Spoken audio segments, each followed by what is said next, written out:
Hello students, आप लोगों का एक बार फिर से स्वागत है हम लोगों के डेली कार्यक्रम डेली ड्यूज 15 में। आज के 15 क्वेश्चंस को लेकर हम लोग आ गए हैं। चलिए देख लेते हैं। पहला क्वेश्चन क्या है, निम्नलिखित में से किस सूफी संत को सिद्ध पुरुष कहा जाता था? तो ऑप्शन है आपके सामने, निजामुद्दीन मौलिया, मोइनुद्दीन चिश्ती, बख्तियार कापी और नरसुद्दीन चिरागी दहलवी। तो यहाँ पर सिद्ध पुरुष कहा जाता था निजामुद्दीन औलिया। ठीक है, निजामुद्दीन औलिया को सिद्ध पुरुष कहा जाता था। अगला देख लेते हैं क्वेश्चन हम लोग। सोहरावर्दी तथा चिश्ती के संदर्भ में निम्नलिखित कथनों पर विचार कीजिए। सोहरावर्दी तथा चिश्ती सिलसिले भारत में एक दूसरे के समकालीन थे और चिश्तियों के विपरीत सोहरावर्दी संत जो थे वो गरीबों का जीवन बिताने में विश्वास नहीं रखते थे। ठीक है, तो इनमें से कौन सा कथन सही है? पहला, दूसरा, या पहला और दूसरा दोनों, या ना तो एक ना ही दो? तो यहाँ पे ऑप्शन सी आपका सही हो जाएगा, पहला और दूसरा दोनों। सोहरावर्दी सिलसिला जो है उसने भारत में तब प्रवेश किया था, जब प्रवेश किया था तो उनकी गतिविधियां मुख्य रूप से कहाँ तक थीं? पंजाब और मुल्तान तक थीं। ठीक है, पंजाब तक थीं और मुल्तान तक थी उनकी गतिविधियां थी। उनके प्रमुख संत उस समय शेख सोहरावर्दी, हमीदुद्दीन नागरी थे। ठीक है, तो एक तरीके से सोहरावर्दी और चिश्ती क्या हो गए, क्या हो गए, समकालीन हो गए। ठीक है, अच्छा, जो गरीबी का जीवन है, जो सोहरावर्दी संत थे वो गरीबी का जीवन बिताने में विश्वास नहीं करते थे। ठीक है, वो गरीबी जीवन में विश्वास नहीं करते। उन्होंने राज्यों की सेवा स्वीकार करी और कुछ ऊंचे पदों पर वो रहे, तो वो राजनीति से अलग नहीं रहते थे। ठीक है, जबकि दूसरी ओर जो चिश्ती थे, जो चिश्ती संत थे, वो राजनीति से दूर रहते थे और शाही और अमीरों की संगति से भी वो दूर रहते थे। ठीक है, अगले प्रश्न पे आते हैं। निम्नलिखित में से कौन भारत के सादी के नाम से भी जाना जाता है? तो बहुत इंपॉर्टेंट है ये क्वेश्चन, कई बार रिपीट हुआ है। तो अमीर हसन जो है वो भारत के सादी के नाम से जाने जाते थे। अगला क्वेश्चन देख लेते हैं। फुतुह उस सलातीन, फुतुह उस सलातीन किसकी रचना है? तो फुतुह उस सलातीन किसकी रचना है? इसामी की रचना है। ठीक है, और इसामी ने इस पुस्तक को लिखा था। और कभी कभी ये पूछ दिया जाता है कि वो किसका समकालीन था? तो इसामी किसका समकालीन था? अलाउद्दीन खिलजी का। अलाउद्दीन खिलजी का इस समकालीन था। और जो अलाउद्दीन खिलजी ने देवगिरी और दक्षिण के सैन्य अभियान किए थे, देवगिरी और दक्षिण के जो सैन्य अभियान किए थे, तो उसमें उन अभियानों का जो विस्तृत विवरण है वो इस पुस्तक में दिया गया है। ठीक है, चलिए अगला क्वेश्चन देख लेते हैं। एकता प्रणाली की बात हो रही है यहाँ पर, इसके संदर्भ में विचार कीजिए। एकता प्रणाली हस्तांतरित लगान अधिन्यास था और ये सैनिकों को उनके वेतन के बदले में आवंटित किया जाता था। इसमें क्या ऑप्शन सही है? तो ये दोनों ही ऑप्शन एकदम सही है। इल्तुतमिश के समय में एक राज हस्तांतरण का स्वरूप लेके ही आया था। इल्तुतमिश ने इसको चालू किया था, वंशानुगत प्रणाली नहीं थी। ठीक है, समय समय पर क्या होता था, पुनर्वितरण होता था। पदाधिकारियों के सैनिक सेवा में जो रहते थे उनको वेतन के बदले में ये आवंटित किया जाता था। ठीक है, अगला क्वेश्चन देख लेते हैं हम लोग, बहुत इंपॉर्टेंट क्वेश्चन है। सियासतनामा पुस्तक की रचना किसने करी है? तो सियासतनामा पुस्तक की रचना किसने की है? निज़ामुद्दीन तूसी ने। ठीक है, निज़ामुद्दीन तूसी ने की है। और अगर हम एकता व्यवस्था, जो अभी ऊपर बात करी हमने, इल्तुतमिश ने जो स्टार्ट करी थी, ठीक है, तो उसके बारे में जानकारी प्राप्त करने का सबसे प्रामाणिक स्रोत, उसके बारे में जानकारी प्राप्त करने का सबसे प्रामाणिक स्रोत है सियासत। चलिए अगला क्वेश्चन हम लोग देख लेते हैं। खालसा भूमि से क्या तात्पर्य है? खालसा भूमि कौन सी होती है? कर मुक्त भूमि, दान में दी गई भूमि, या ऐसी भूमि जिस पर केंद्रीय शासन का सीधा नियंत्रण है, या फिर ऐसी भूमि जिस पर हिंदू राजाओं का आधिपत्य था? तो यहाँ पर ऐसी भूमि जिस पर केंद्रीय शासन का सीधा नियंत्रण था क्या कहलाती थी? खालसा भूमि कहलाती थी। ठीक है, केंद्र सरकार का नियंत्रण होता था और इसमें सरकार किसान से नहीं बल्कि चौधरी, डायरेक्ट किसान से कर नहीं वसूलते थे, चौधरी होते थे, मुकद्दम होते थे, है ना, तो इन लोगों से सीधे वसूला जाता था, भूमि कर वसूला जाता था। और एक अधिकारी होता था आमिल नाम का। किस नाम का? आमिल नाम का एक अधिकारी होता था जो ये राजस्व इकट्ठा करता था और राजकोष में उसको जमा करवाता था। ठीक है, चलिए अगला क्वेश्चन देख लेते हैं जल्दी से। सल्तनत काल में हश में एक कल्ब से क्या तात्पर्य था? ठीक है, केंद्रीय सेना से संबंधित था, शिल्पकारों से संबंधित था, व्यापारी वर्ग से संबंधित था, या दरबारी आचरण की देखभाल करता था? तो जो हश में कल्ब है वो किससे संबंधित था? केंद्रीय सेना के साथ संबंधित था। ऑप्शन ए हमारा यहाँ सही हो जाएगा। और इस व्यवस्था का जो प्रारंभ होता है वो हम इल्तुतमिश के समय से देखते हैं। किसके समय से देखते हैं? इल्तुतमिश के समय से देखते हैं। और उसके काल में सेना को हश्मकल्ब कल्ब सुल्तानी कहा जाता था। ठीक है, इससे एक अलग वर्ग बंदगाने खास या खादमे खास भी था और गुलाम के रूप में जो भर्ती किए गए थे सैनिक उन पर आधारित थे। चलिए अगला क्वेश्चन है, दिल्ली की गद्दी पर राज्य जो अफगानी शासक है उनके बैठने का क्रम क्या है? तो हम लोग जानते हैं कि दिल्ली पे प्रथम अफगान साम्राज्य की नींव 1451 में बहलोल लोदी ने रखी थी। किसने रखी थी? बहलोल लोदी ने। तो नंबर 1 पे देखिए इन दोनों ऑप्शन में बहलोल लोदी है, तो नंबर 1 पर बहलोल लोदी। उसके बाद फिर बहलोल लोदी के बाद अंतिम जो राजा थे वो इब्राहिम लोदी थे, अफगान शासक इब्राहिम लोदी था। तो बहलोल लोदी, इसके बाद सिकंदर लोदी और इब्राहिम लोदी, यानी कि ऑप्शन हमारा कौन सा सही हो जाएगा? ये डी वाला ऑप्शन। ठीक है, तो 1517 से 1526 तक ये इब्राहिम लोदी रहे थे और फिर 1526 में पानीपत का तीसरा युद्ध हुआ था, उसमें परास्त कर दिए गए थे बाबर के द्वारा और मुग़ल साम्राज्य की स्थापना हो गई थी और लोदी वंश का पतन हो गया था। कागज़ बनाने की विधि का आविष्कार चीनियों ने कब किया? तो कागज़ बनाने की विधि का आविष्कार चीनियों ने कब किया? दूसरी सदी में किया था। ठीक है, दूसरी सदी में चीनियों ने किया। 5वीं सदी में ये जो अरब पहुंच गई, ये जो कला है कहाँ पहुंची?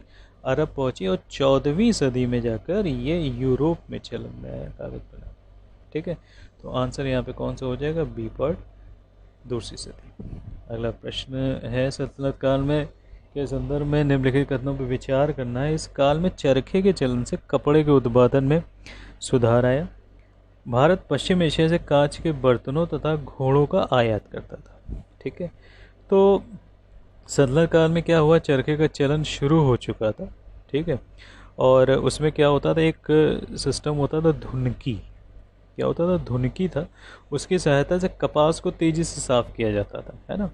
और फिर जो हमारा लाल सागर है, लाल सागर और इसके पास फारस की खाड़ी, लाल सागर, फारस की खाड़ी, ठीक है, इन सब जगहों पर आसपास देशों में भारतीय कपड़ों का व्यापार काफ़ी उच्च मात्रा में, बड़ी मात्रा में होता था। ठीक है, उत्तम कोटि का वस्त्र जो है चीन को भी चीन को भी निर्यात किया जाने लगा। ठीक है, तो यहाँ पे ये पहला ऑप्शन एकदम सही हो जाएगा। ठीक, उसके बाद दूसरा ऑप्शन क्या कह रहा है? भारत पश्चिम एशिया से कांच के बर्तनों तथा घोड़ों का आयात करता था।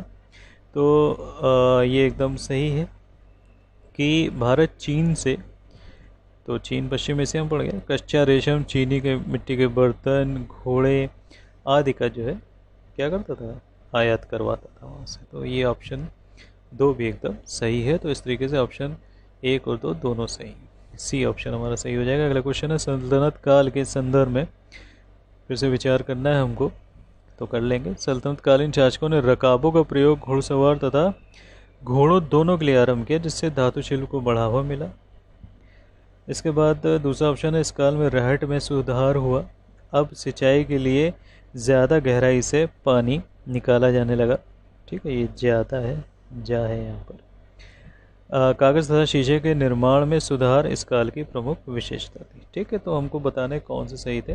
तो देखिए, सल्तनत काल में नए शिल्प तकनीकी के आरंभ से पुराने शिल्प तकनीक लोकप्रिय बनाया गया, ये एकदम सही है। ठीक है, और इसमें क्या हुआ? रहट में सुधार हुआ, सिंचाई के लिए ज़्यादा गहराई से पानी निकाला जा सका, कागज़ और शीशे के निर्माण में ये हुआ। तो रकाबों का प्रयोग घुड़सवार और घोड़ों दोनों के लिए प्रारंभ किया गया, धातु शिल्प को बढ़ावा मिला इन सब चीज़ों से। तो ये सारे कथन यहाँ पे देखिए 2 3 लिखा है, कमा 1 भी हो, है ना। तो ऑप्शन डी में 1 2 3 ये तीनों कथन हमारे क्या है? इस जगह पर सही है। ऑप्शन 1 भी सही है, 2 भी सही है और 3 भी सही। तो ऑप्शन डी हो जाएगा। यहाँ पे 1 बढ़ा लीजिएगा, छूट गया टाइपिंग मिस्टेक। चलिए आगे क्वेश्चन देखते हैं। सल्तनत काल के संदर्भ में फिर से विचार करना है। सर्वप्रथम इसी काल में इमारतों तथा मेहराबों में चूने का चूर्ण होता है, उसको जुड़ाई के लिए काम में लाया गया। जहाज़ों में चुंबकीय कुतुबनुमा का प्रयोग हुआ। फिरोज शाह तुगलक के समय सूचक उपकरणों के प्रयोग पर बल दिया गया। तो यहाँ पर ये तीनों एकदम सही हैं। ठीक है, फिरोज शाह तुगलक के समय में समय सूचक उपकरणों को बल दिया उन्होंने। फिरोज शाह तुगलक ने क्या किया था? फिरोज़ाबाद, एक जो नगर बसाया था फिरोजाबाद, तो फिरोजाबाद में नक्षत्र घड़ियाँ, धूप घड़ी, जल घड़ी जो वाटर क्लॉक होती है, वो सारी सब फिरोज शाह तुगलक ने लगवाई थी। ठीक है। और 13वीं शताब्दी की शुरुआत में चुंबकीय कुतुबनुमा का प्रयोग होने लगा था। ठीक। तो इस तरीके से ये तीनों ऑप्शंस हमारे क्या हो जाएंगे, सही हो जाएंगे। ऑप्शन डी हमारा आंसर हो जाएगा। अगला क्वेश्चन जल्दी से देख लेते हैं। उत्तर भारत के प्रसिद्ध एकेश्वरवादी संत कबीर के बारे में अब यहाँ डिस्कशन कर रहे हैं। ठीक है। क्या है, कबीर ने निर्गुण ईश्वर की उपासना पर बल दिया, एकदम सही है। निर्गुण ईश्वरवाद पर ही वो देते थे। तो कौन सा कथन असत्य है, ये हमको बताना है। कबीर के पद गुरु ग्रंथ साहिब में संकलित हैं, ये भी एकदम सही है। कबीर अवतारवाद के घोर विरोधी थे, एकदम सही है। कबीर महान मुगल सम्राट अकबर के समकालीन थे, ये गलत है ऑप्शन में से। ठीक है। तो वो अकबर के नहीं, सिकंदर लोदी के समकालीन थे। इस बात का स्मरण रखिएगा, किसके समकालीन थे, सिकंदर लोदी के समकालीन। राइट।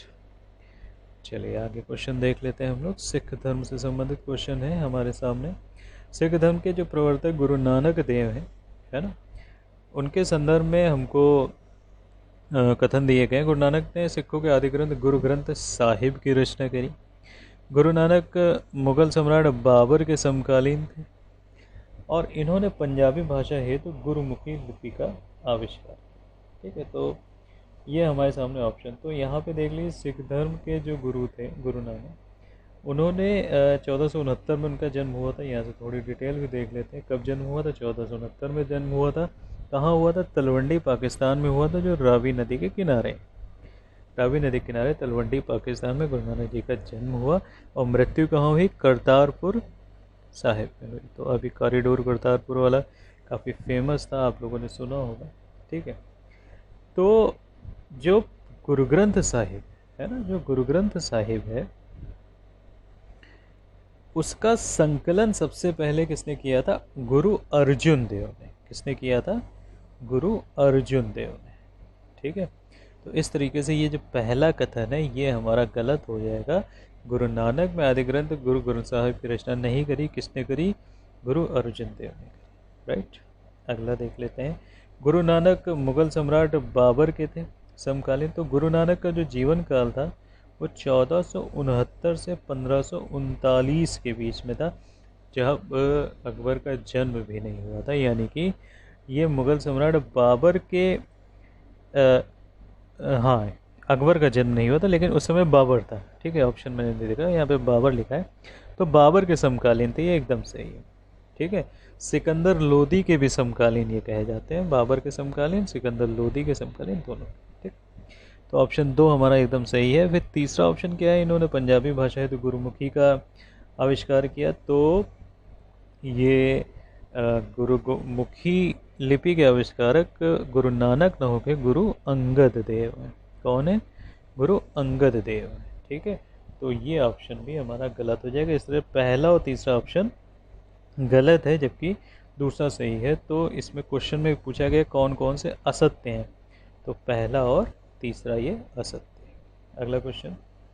तो इस तरीके से कंप्लीट हो गए ये हमारे 15 क्वेश्चन। आई होप क्वेश्चन का लेवल आप लोगों को अच्छा लगा होगा।